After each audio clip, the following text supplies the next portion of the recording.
podcast is produced on the traditional land of the Kaurna people. Orbis would like to acknowledge the traditional custodians of the land and pay respects to all elders past and present. Hello everyone, my name is Pasi Sahlberg. I'm hosting this time the Orbis Podcast for you.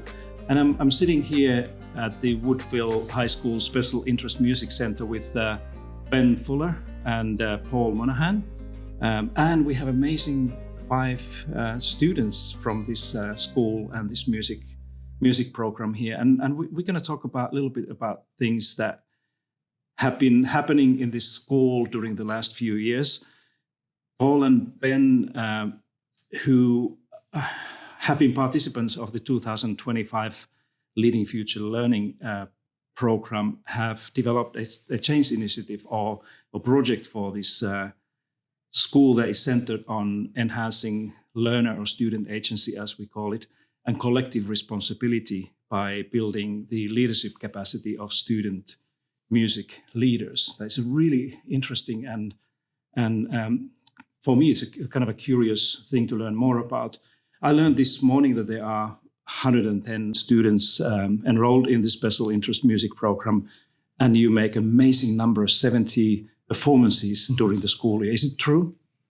Yeah. Oh, that's so fantastic. Michael, would you frame a little bit about what this initiative has included here, and what has happened, and why you do something like this? Yeah. So if I talk about why we've really been doing this, I'd say at our Woodville, we have an empowering student leadership structure that's given us agency, which is decision-making power to lead transformational change. But we really wanted this reflected in the learning and teaching practices at our school. The students at our school and everywhere really need to be adept at sensing opportunity, forming their own goals, taking risks, recovering from setbacks, and learning how to collaborate with others to solve complex problems that don't have easy answers. So, Michael, you are in year 12 right now. So it's just about to depart from the school. You must be happy to see something like this happening. I am so happy to see something like this happening. Because I've gone through the class that they've been redesigning, and the way that they've redesigned it is truly amazing. Yeah. Ben and Paul, can I turn to you about this co-design? Some people may not be familiar with what the co-design looks like in practice at the level of the school that Michael was talking about. Could you walk us through a little bit about the process in practice, what co-design looks like in this school, and why did you decide to go that way? Yeah, it's actually been a whole school initiative, and it started with a little focus group that we've had, which was called Students as Researchers.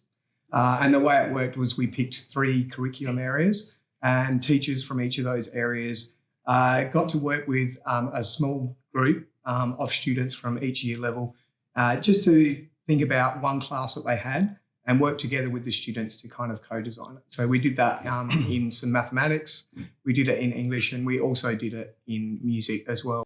One of the great things too was, as the part of the students as researchers, the students were actually given a choice of what teachers they wanted to work with. So students were identified, and then they chose the teachers that they thought they could do some really good co-design work with. So we are sitting here with the year 10 students, and we are eager to hear from you. Actually, how you experienced, what did you think about being part of the designing your own teaching and learning? That is not very usual in anywhere or any school, particularly high schools. But would you just briefly mention your name and how did you feel about being part of that? What was important for you in that? Who would like to go first? Let's go from here. Okay, my name is Ava, and it felt really good to be a part of this.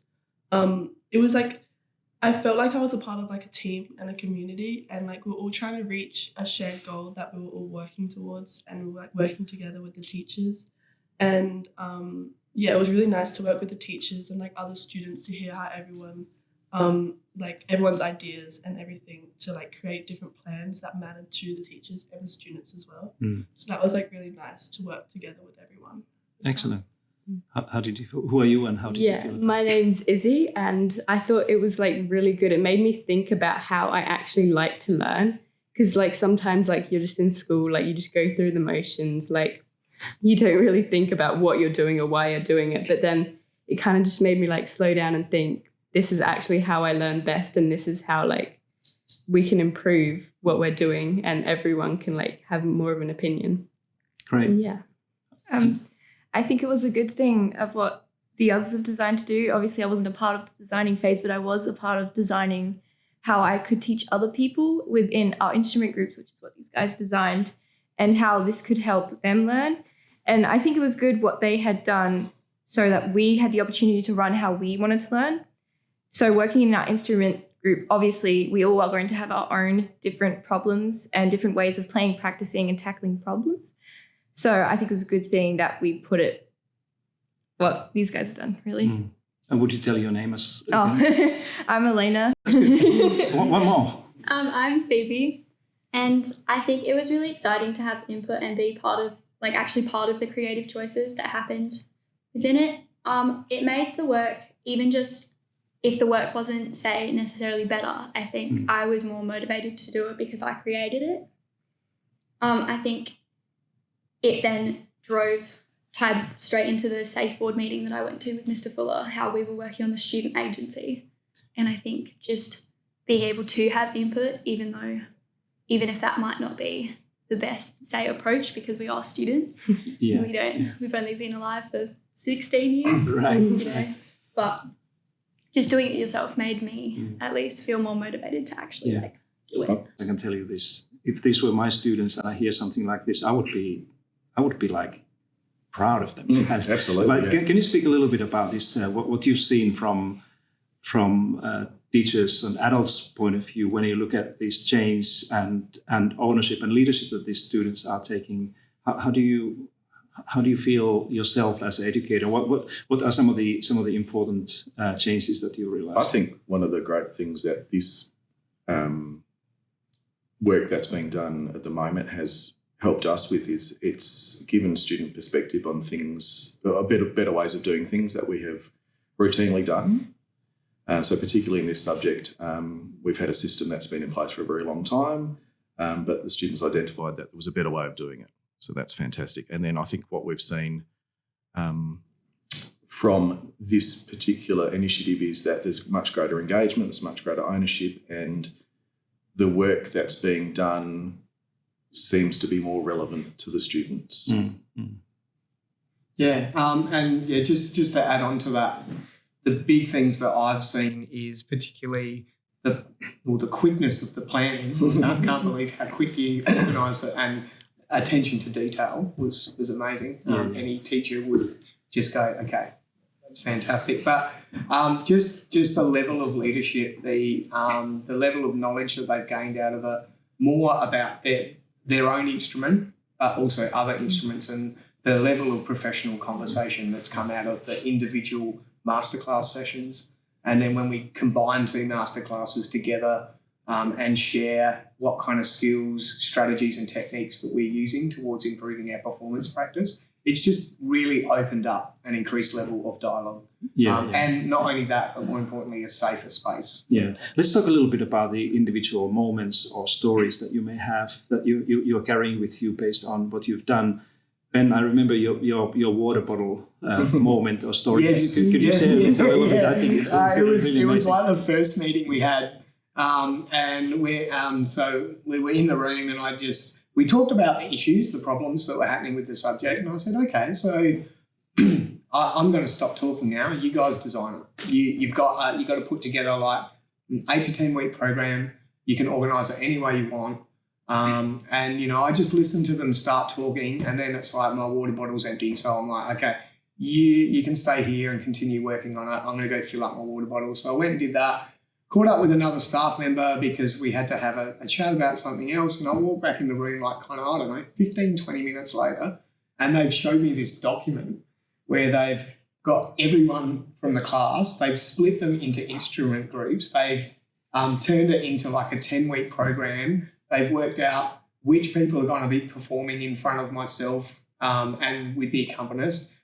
They've worked out where all the other instrument groups are going to be grouped together, and then there was the next stage, which is like, okay, so we've got to do it. You've got to run a sectional. How are we going to do that? And then, here's then, within the next 10, 15 minutes, they redeveloped and created this booklet of here's how you run a sectional. Wow. Here's how to give effective feedback, which is actually something that was built on from our co-curricular leadership program that we actually started right at the beginning of this year. But the way that they actually took that and just redesigned it and put it into the context of the solo performance was just amazing. Yeah. So did this really happen? Yeah. Can you speak a little bit about your side of the story on this, because it's pretty amazing to hear something like this. But how did you feel about that moment? Yeah, it was really exciting because we had these ideas about how we could change our learning, and we actually got to talk about them together, and we were all kind of on the same page,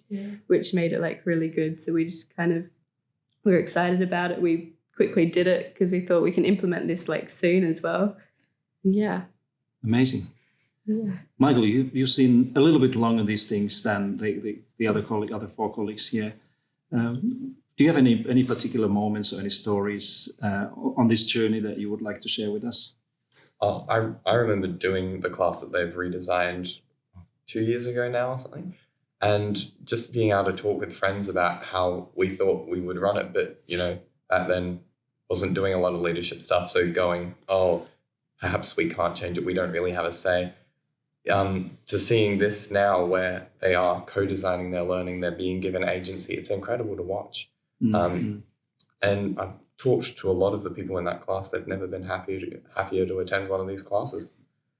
Wow. Let's talk a little bit about what are we actually learning from the way we do these things. Now this co-design that you are collectively designing what you're supposed to learn in this case in a music contest. But why is it important, in particularly in the times like this, that we are not just teaching you stuff, but we are engaging you in thinking about what is important, what you want to learn. Why do you think that is becoming so important? That it's a big part of your state education, public education strategy as well. But why is it that important from your point of view? Anyone? I think I'm of the opinion that school is a place where you learn how to learn. It's not a place where you go to learn the specific content. So I think it's helping us learn the skills to be able to learn other things outside of school and to be an actual functioning person. Knowing my trigonometry is not going to help me, live by myself. So you're talking about learning how to learn skills that you learn to learn. How about the others? That's really important. Why do you think this is important now? I think specifically with music, if we want to take music for our future, it's teaching us how to become this performer, and how we can be appropriate, how we can introduce ourselves, and how we can play. And then if we are learning how to play a piece and there are mistakes that we have along the way, this class is now helping us figure out how we can solve these mistakes and how we can practice appropriately to the piece we need to play. Yeah. Do you want to add something from your... I think the concert prac, which is the class that we kind of changed, and that it's always been quite a scary class because you have to go up and perform in front of your whole classroom, which can be quite a scary thing. But when you split it into the groups of people that understand your instrument, because you'll play similar instruments, it's so much easier, and you can give feedback on and actually understand each other and what you're playing and how you're playing it and improve better. Yeah, I think the feedback was a lot better this term because everyone understood everyone's instruments. And it was a lot better because normally people would just say random feedback that they didn't really think about. But people really thought about what they were saying back to the performer. And that was really nice because then you actually got to work on this feedback that they were saying. Do you think we could do similar things, kind of a co-design, have students more engaged in planning in other subjects like mathematics or English? Do you think it would work? Yeah, definitely. Yeah, me too. Let's go to the Ben and Paul. I've been watching you for the last 8-9 months in this Leading Future learning program with Orbis, and I've seen a kind of a learning curve in you. Would you like to speak a little bit about your own learning? What did you learn through this change initiative in your in your own school that we are talking about here? Learn about yourself, or learn about yeah, we did. We learned about school. ourselves. We learned a little bit about systems here at the school, but also about that value of how much more capable students are than we give them credit for. Exactly. Perhaps. Yeah. And for us, this sort of journey started even before we did our Orbis course. We had a PD session last year where Michael was a very important trigger for this whole journey that we've gone on, where we were talking a little bit about curriculum, and we were talking about practice, about the idea of practicing your instrument. And when we sort of posed it to Michael about, do you actually know how to practice? Have you been taught how to practice? And it became quite clear that we had a lot of expectations that students knew how to learn about the things they needed to learn, as Phoebe said, but that wasn't necessarily the case. So that kind of really sparked the idea of where we set off, and when we began our project, our change initiative for Orbis, we sort of started looking at that whole idea of a student's role within an ensemble, but then also how they can be responsible for the output of the whole ensemble, and it came back to practice, which tied in really nicely with some other work that we're doing at school with our professional learning teams here at school, and part of our strategic work here at school about student agency. And for us, it sparked a professional learning team approach of practice strategies that we used as part of this initiative that we had input from students on. And it was a really exciting journey, but it changed a lot throughout the time. Yeah. So what we started with is completely different to what we're now talking about. It is really interesting. One thing, I'm going to talk a little bit about the strategies. So as a professional learning team, and through talking with a couple of students, we thought, okay, we need to come up with some actual direct strategies and lead some of this learning ourselves, so that we can start to set up an idea of this is how you practice effectively.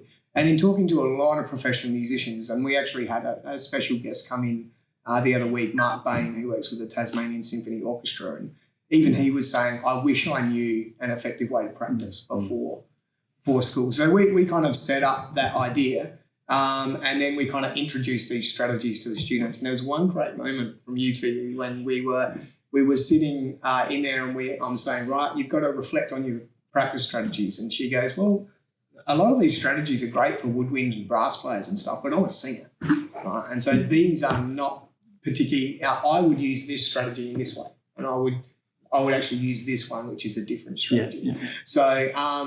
And that has also led to some other things. There was one thing that Michael mentioned.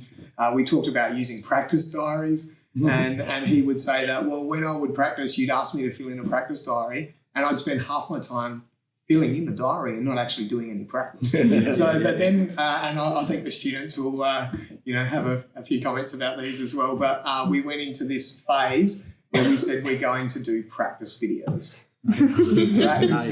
Practice videos. We actually made them hand up a practice video kind of every week. And that gave us the idea we would watch these videos so we would understand how they were going about their practice, so we could then guide that further. And then by the guidance we provided them, that led them to guide themselves into further practice. Yeah. Particularly when we got to the next stage, and I'm like, thank you for handing up all those weekly videos, but do you actually watch them back? And they're like, some of them, yeah, but others were like. So then that got us into the discussion around the metacognitive strategies behind practice and reflecting on your own practice, which is kind of part of our next and continuing journey that we're working on. Yeah. No, this is excellent. I'm really excited about not only being in the school and seeing what you do here, but hearing what you have to say. Now we're coming to an end here, and I would like to give you an opportunity, the students first. That if there's anything that you would like to tell the teachers, there may be teachers here, Paul and Ben, or somebody else, or teachers who are listening to this in other schools about this type of approach to teaching and learning and work with you. Is there something that you would like to share as a word of encouragement or word of warning, or anything that you think is important to be said? And if you want to address to your teachers here, that would be great as well. But any thoughts from your point of view that would be important to keep this amazing process not only going but growing and getting bigger and broader? Who would like to go first? What do you want to say? I would just say I think it's like a great idea. I think like more teachers should introduce this because it's a great way to like involve students' thoughts and ideas, and it makes the classes a lot more effective when the students are enjoying the way that they're learning these subjects and the teachers are enjoying the way that they're teaching them. And so I think it actually just makes it really effective in the way that they do it. And it fits everyone's needs and interests. I think more and more teachers should introduce it into their and not only in music, but in not general. only music, in like in like most of the subjects. Yeah, it'd be really good. Very good. Thank you. Who's gonna go next? I think it makes it a lot more interesting for both the students and the teachers, like co-designing, because then you're both like the teachers can understand how the students would like to learn, and like they won't be doing the same thing every time as well. And it's just more interesting for everyone, I think. So you would encourage? I would to encourage. go further. Yeah, excellent. Yeah. Yeah, I totally agree. I think all these teachers from different subjects should do it because I feel like the students will respect the subject and will respect the teacher more. I feel as though music has always been a completely different subject altogether from all the different subjects have been during high school. And it's a completely different environment, but we know our peers and our teachers more in music than we would usually do in our other lessons. But co-designing this unit has only made this connection stronger. And not only co-designing this unit, it has also helped students and teachers learn about other ways of learning. And it's helped everyone get to know each other and how they want to learn individually in their own individual ways. Thank you so much. Yeah. I think that when students are part of the process, they care more and take real ownership. And I think we saw that firsthand. We actually cared about what we were doing. And I think that for teachers, it's that co-designing doesn't mean losing control. It means gifting it to someone. So they're not taking it off you. You should want to give it to them. And sharing that control in a way that does motivate the students. Nice. Michael, you're leaving school soon, so you can say whatever you want. I would definitely say to any teachers looking at doing this, give it a go. Like, just from this particular one, I can see that it's created a safe environment in the class, a respectful environment between students and teachers. Students are way more engaged with their learning, and when they're more engaged, they're more likely to attend and succeed in the class. It's taught them like skills that they'll take way beyond high school. Yeah. And now closing, Paul and Ben, is there anything that you would love to tell these amazing students that you have here, or students anyway, about this, how you see the role of co-design, doing things together, having more kind of a collective approach to teaching and learning? Yeah, well, I've really enjoyed the process, and the thing it's come from our leadership in that they gave us the autonomy and trust to develop this, and I then passed that autonomy and trust on to the students, and I would just like to say, awesome job, because you've proven just how engaging you can be, and just how your critical creative thinking and the way that you're able to work together and collaborate as a team to actually just design something has just been absolutely awesome. It's actually blown me out of the water. Me too. So and I've seen only that little here. Our next kind of thoughts for these guys is, where can we go to next? Like, what other subjects can we do it in within our own music thing, but also across the school as well? Because these guys don't just do music, Right. Many other things that you do. Paul? I think we're incredibly proud of the work that they've done. We have a very strong community here in the Special Interest Music Centre, and I think this has really enhanced the relationships between students and the staff members. I think that whole idea of a safe space to do things, but being given trust and autonomy to actually do something which is incredibly innovative, which we don't necessarily get a chance to do as teachers, but to have that input from the students has been absolutely amazing. And our challenge now, I guess, is to make it more than just a project that we've done once. So it's not just a one-off. It's about how do we expand it not only in the music centre, but then also make links in the wider school. Because a lot of the things that we're doing, we were talking yesterday in the alumni event, is very similar to work that happens in other subjects. We do chunking, we do repetition, we do all those things that happen in other subjects as well. we've just got cool names for them and posters. Yeah. So now I have a special kind of a bonus question for you, if I may. Yeah. So we're sitting here in the Woodville High School Special Interest Music Center, which means that music is everywhere. And I happen to have a birthday coming this weekend. Mm-hmm. And you guessed my question. Would you be at all willing to sing me a happy birthday? Would you do that? Come on, Mr. Fuller. Oh, yeah. All right, okay. And we have some amazing singers here. What key do you guys want to do it in? The nicest. Yeah. That sounds fun. Okay, use your student voice now. Does that work? That key? Yeah. Can we do harmonies? Sorry? Can we do harmonies? Yep. You can do harmonies. All right. Do you want to work out your harmony spells? Or? Let's just go into it. Here's the melody. 1, 2, and. Happy birthday to you. Happy birthday to you. Happy birthday, dear Pasi. Happy birthday to you.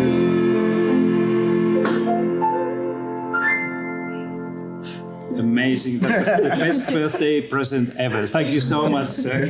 And thanks also for this conversation. And those who are listening, I hope you enjoy this one. And go and follow the advice from the students and colleagues. Thank you so much.